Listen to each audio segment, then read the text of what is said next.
Well, welcome to another episode of the Nuclear Medicine, Molecular Medicine podcast, the world's longest running medical podcast. Thanks for inviting me. That's great. And we've got a Canadian colleague here in Denver at the Society of Nuclear Medicine meeting who's won an award. It's the first place in the Young Investigator Award for the Therapy Centre of Excellence. And he talked about something that I think's an absolute booming essential area of medicine and society as a whole. We've got computer-driven cars these days. For sure. And that's using AI. So I'm going to start by getting you to tell us a bit about yourself, where you're from, where you work, and then talk about what you did. Sure. So my name is Mark Bryanton. I'm a nuclear medicine physician from Canada. I have an undergraduate degree in biochemistry, and I'm completing my master's in epidemiology right now through the University of Ottawa. Yep. I've been working at the Ottawa Hospital for the last 2 years, where I came up with the idea of creating a machine learning algorithm to predict lung cancer recurrence post-radiotherapy. So some of that was fortuitous in that Jason Panterato, the head of radiation oncology at the Ottawa Hospital, had started creating a data set of about 800 patients whom he had tracked over about 16 years. So it was useful to me in that a lot of outcome data had already been tracked and a lot of clinical data. Right. And so for me, I just had to acquire the final PET segmentation data. So Hermes Medical Systems was useful for me there. Yep. In that Benoit Galarneau, one of the coders through Hermes, was able to make a tidy data output tool as per my specifications. So tidy data is really important for machine learning and creation of algorithmic sorting of data. And so this is something that's been pushed by Hadley Wickham, one of the heroes of R coding. And so to be able to get data exported in a tidy data format like that made it much easier later to incorporate it into my algorithm. Right. So you already had a gold standard in terms of outcomes, so you knew what the outcomes were, and that's essential for developing this kind of machine learning, right? So it's not essential, but it's essential for testing the accuracy of your algorithm. So there's supervised machine learning where you know an outcome. Yep. And in that case, you can tell the algorithm, create this outcome. Mm-hmm. And then there's unsupervised machine learning where the outcome is unknown. Right. And in that case, they try to find pure mathematical associations between the data to try to cluster patients into different groups. So certainly unsupervised machine learning is also big when you can't yet know the outcome. Right, but you can look at the groups they provide, and then you want to say, well, what's special about that group, right? Exactly. And then you, in that case, require content expertise and domain expertise to be able to think, does this grouping make sense? Do I think this likely represents a true patient grouping? Or is this overfitting the model? Because with a lot of the unsupervised machine learning algorithms, you could make the algorithm divide them up into 50 groups or 2 groups or however many groups you like. Right. And so eventually you're just creating noise. Right, and sometimes you end up with correlations with that noise that don't make sense. We've seen a lot of that in fMRI, for example. Absolutely. So that's the real joy of supervised machine learning, which is you actually get immediate feedback to say the change, the tuning of the hyperparameters in your algorithm were not successful or were successful, because you can have a gold standard to prove that your accuracy is increasing or decreasing. Right. So what were the total numbers again of the people that were involved in the study, and did you then test it in a prospective way? So that's an excellent question. We had about 800 in the total data set with a first lung cancer occurrence. Yep. However, only about 550 of them had a PET scan for staging. Yep. And then I had several inclusion-exclusion criteria of patients that I thought likely would not represent a predictable outcome, such as patients that were lost to follow-up, right? So my algorithm might predict that they'll have a recurrence, but if we lost them to follow-up after 3 months, exactly, my algorithm might have been right, but we won't be able to prove it or disprove it. Right, but one of the arguments against that, of course, is those people might be lost to follow-up because they died or whatever. It's 100% correct, yeah. Yeah, exactly. So a lot of the lost to follow-up patients were patients who left, so they went back to their original jurisdiction. But you're 100% correct. There's always massive concerns about how to handle loss to follow-up and what's the best way to approach it. In my case, the numbers were quite low in that I really only had to exclude people who were lost to follow-up before the time that my machine learning algorithm was predicting early lung cancer recurrence. Yes. So in my case, it was 440 days because that was the trimmed mean progression time for all people who did progress. Right. So statistically, it made some sense. Yeah, it makes sense, yeah. To select that date, even though from a human interpretation standpoint, it seems like a very arbitrary date. Yeah. But because of that, I only had to exclude people who were lost to follow-up at that point in time. Prior to that point in time without a recurrence event. And luckily that number was quite low of 29 patients out of, so yeah, less that's small, yeah. It's fairly small, yeah. Yeah. So in terms of testing, how well this worked, in terms of prospectively? Yes, yeah, your second question. So I'm currently speaking with the head of radiation oncology right now, because certainly the easiest way to test it prospectively would be with a triple blinded study. Yep. So basically, we would take the predictable outcomes, we would take the predictable features, put it through the machine learning algorithm, predict an outcome, seal that outcome in a digital file of some variety, and then not tell the physicians what the algorithm had predicted, not tell the patients what the algorithm had predicted, and have the statistician completely blinded to what the patient's ultimate outcome was, other than receiving at the very end when the study was released. Yep. But in the interim, having no knowledge about what their actual recurrence basically makes it the purest study possible. Right. In that you get to test the pure predictive capacity of patients that are 100% naive to the algorithm. Yep. Now the algorithm's already pretty good in that you split the entire retrospective cohort into a testing data set and a training data set. Okay. So I've trained the algorithm on one group of patients and then predicted on a separate group of patients. And how did that turn out? Turned out well. The accuracy was 86% overall. Right. It ended up being highly specific. And then it was very good at identifying patients who would not recur. And it was very good in that the patients who were identified to recur, there was about a 90 to 95% specificity. The weakness of the algorithm currently is that it's only about 50% sensitivity. Okay. So certainly some patients will be missed. Right. Part of this is again because of the arbitrary cutoff of 440 days. Yeah. So if somebody recurred at 441 days, my algorithm would say they're going to recur early. Right. But then upon testing on the reference standard outcome, it would say that it was a false positive. Right. So one of the ways I attempted to mitigate that weakness was to take the patients who were predicted to recur, right, and do a standard Kaplan-Meier progression-free survival analysis. Yep. And that ended up being highly statistically significant, with about an 1,000-day difference of recurrence time between the two groups, and about twice as many people recurring in the group that were predicted to recur than the group that was not predicted to recur early. Right. And how did, I presume you compared this against the reads in terms of whether they predicted the manual reads in terms of these studies? Did they? Correct. Yeah, so that's another excellent point. One of the ways that I attempted to purify my reference standard is I also excluded patients who had a local recurrence on a read, but then never had a regional recurrence, never had a distant recurrence, and never died of lung cancer, because you're 100% correct. All of my patients were followed with CT, not with PET CT. Gotcha. And so there's always a ton of post-radiation changes, pneumonitis, fibrosis, particularly in the first year. Yep. And so again, it was just a way to purify my reference standard. And by selecting people who clearly had a recurrence and then had some form of progression after that recurrence, the algorithm was much more likely to pick up the true date of recurrence, rather than keeping in patients that may have recurred, might have been a false positive call. Right. So that was certainly one of the ways that I attempted to keep my reference standard as clean as possible. Okay. So where do you see this heading? I mean, everywhere. Okay. So is it going to replace? Radiologists or physicians? Is it going to just be a supplemental tool to them? Yeah. Right. Yeah. Certainly not anytime soon. Right. So there's a couple of reasons for this. My particular algorithm looks at one outcome in a highly defined patient population. Right. So that's not the only questions asked when you do a scan, right? For sure. And of course the potential weakness then is it's answering one very defined question, right, and physicians are faced with hundreds of questions for For example, is there inflammation? True. Is there, has the patient got an infection? Absolutely. All those kind of things. Yeah.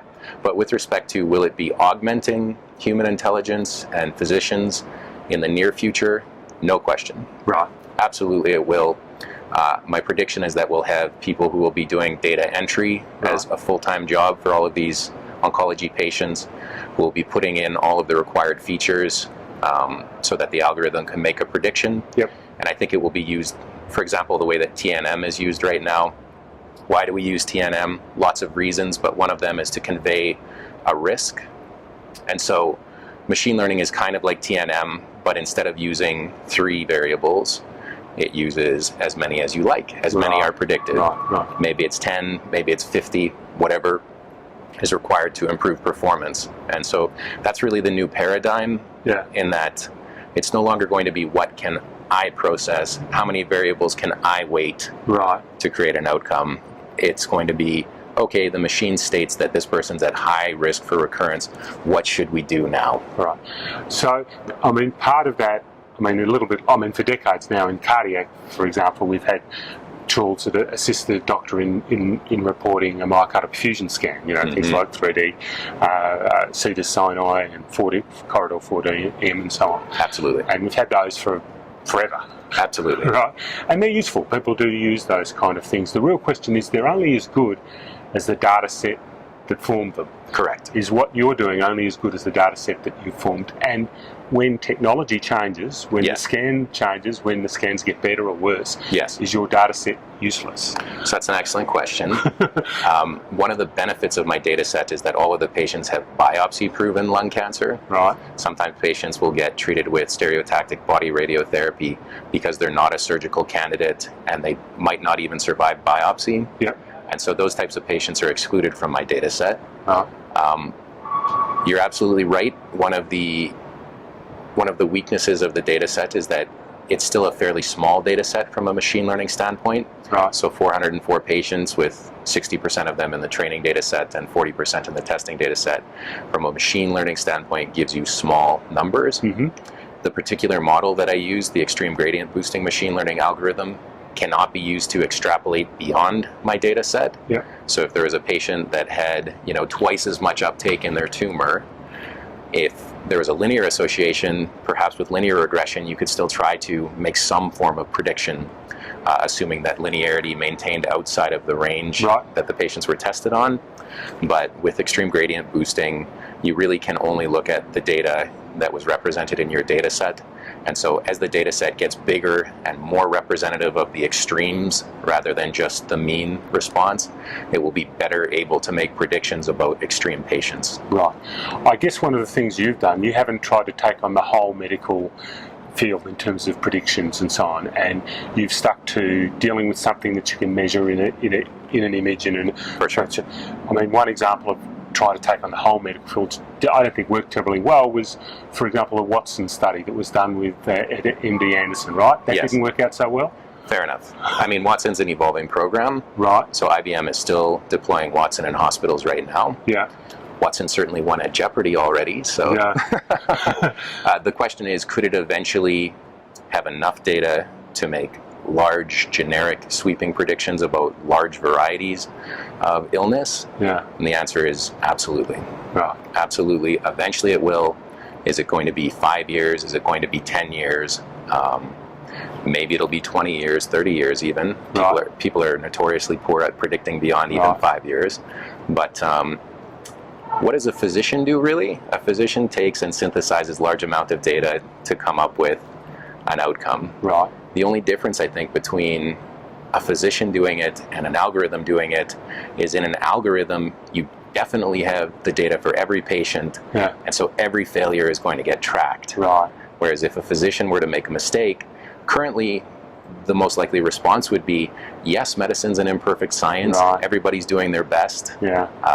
So and people have got preferences, personal preferences, like you like this car rather than that car in some ways, and you haven't, and those preferences, you don't know why you've got them, or the person who told you you didn't like them very much, or whatever it happens to be. I like whereas the computer is neutral in all of that type. In some ways. So as you mentioned previously, it's dependent on the data set. So there are definitely examples of bias based on the documentation of the data, then getting incorporated into algorithms. Right. And it can be very subtle at times in that, so for example, perhaps a postal code might be associated with a lower socioeconomic status. Gotcha. So an algorithm... Oh, okay, I'm familiar with that. Yeah, right. So an algorithm might take postal code and actually introduce bias based off of... Like what happened in the UK when they tried to do the system and they thought that and it turned out the postal code was a strong bias in terms of some of these outcomes, right? Fair enough, yeah. I'm not sure which specific study you're talking about, but that sounds very likely to me. Yeah, so I guess you've taken this machine learning but applied it in a defined way to a defined study. Correct. And come up with a pretty robust outcome. Yes. Right? In the short term, do you think that's the place where learning should be used in medicine rather than taking too broad a slope? Because the truth is that in medicine, there's actually a lot less evidence than we think we have. Would that be fair enough? There's a lot of not so good studies with small numbers, and they often influence people's behaviour. I've forgotten his exact name, but there was a billionaire that used to work with Enron. Oh, I wish I could remember his name right now.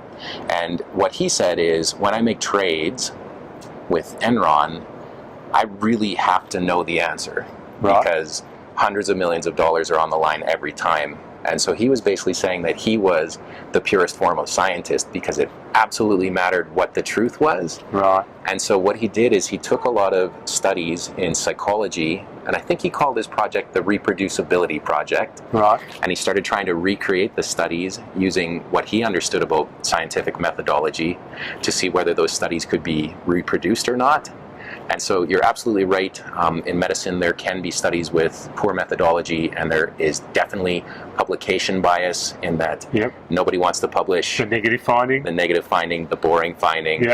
And so in turn, you end up with statistical fluctuations of only the positive studies and the other 50% not getting. And so when they do studies of gray literature, they realize a lot of things that we do might have actually just been based off of biases. Right. And the fMRI studies are a good example of that. There's been a lot of stuff about I'd heard a bit about this, I'd heard a little bit about that there was some bug in the algorithm. That's right, right. I'd heard a little bit about that. Was missing, so over-representing stuff that had been done again and again and again, and people kind of believed it. And it's like recently we had a simple letter about the safety and efficacy of a drug that got quoted a million times, and that followed through. But when someone actually went and did the research, they found that wasn't true, and it was applied in the wrong way about whether something was safe or not in terms of opiate abuse, for example.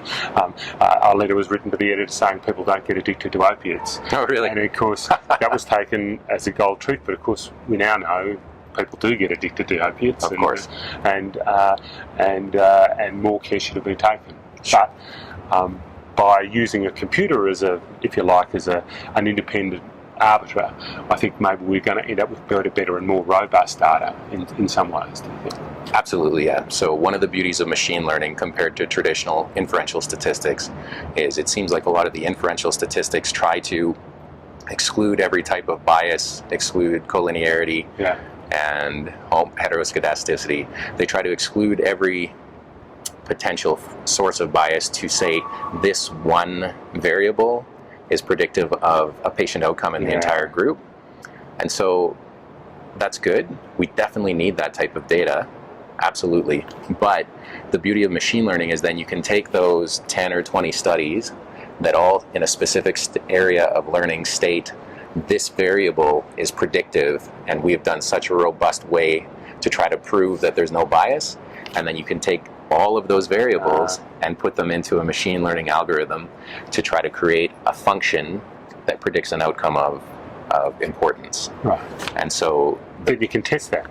And then you can test that, and you can actually use it in a way where you are pretty confident that in this patient, right? Not the population on average, but in this patient with all of their specific minutiae. So when we exclude women because we're worried about pregnancy risks, when we exclude children, when we exclude people that have got atrial fibrillation or whatever it happens to be, exclude this, exclude that, and of course you end up with a tiny segment of the population, and then you're trying to infer a treatment for a tiny segment of the population. That's 100% an issue, and you're 100% right that this is a way to try to take all of these individual predictors, and luckily most of the machine learning algorithms will tell you whether they remain predictive. Right. And one of the other benefits is it could be that there are collinear actions or interactions between different terms, which would have been excluded with linear regression. Right.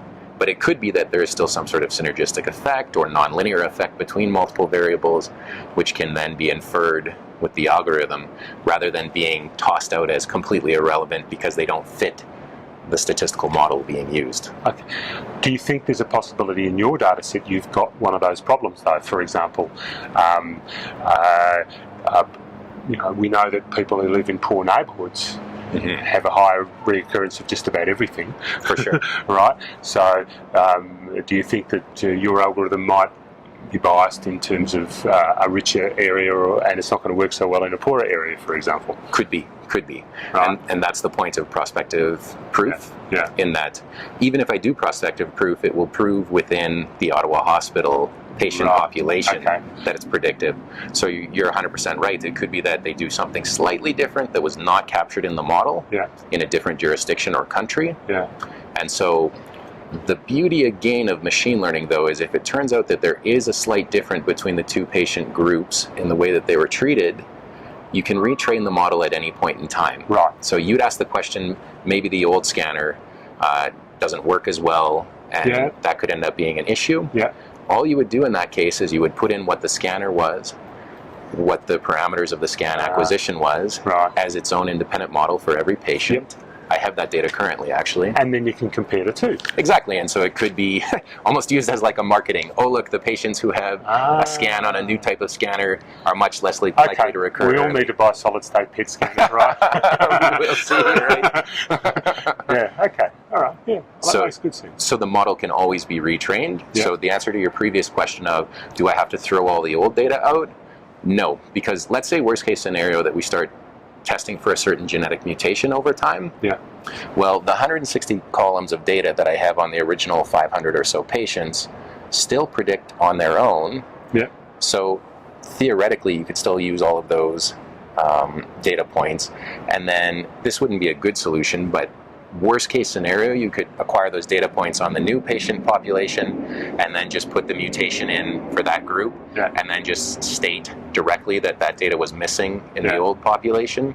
So you wouldn't get as good of a result on that particular variable of interest, but the point is these data sets do have the ability to evolve to changing medical practice, and really high uptake in a tumor 10 years ago was probably similarly predictive as to today. So that data doesn't become useless. You can still probably infer some of your function from that data. Excellent. Well, that's really interesting. And where can we find out more about this? So you can find out a lot about machine learning at various places, such as YouTube or publications. The most recent book that I read was actually Mastering Machine Learning in R by Corey Leismeister through Pact Publishing. That's a good way if you're interested in learning how to code. I did all of the coding in R. If you want to find out about my specific project, my name is Mark Bryanton, and I'll be publishing it shortly. This will probably be published on the Society of Nuclear Medicine website as well. But realistically, you're just going to be hearing about machine learning whether you try to find it or not. Okay, excellent. All right, thank you very much for helping us out with the podcast. It's been a real pleasure. Excellent, thanks. Thanks again.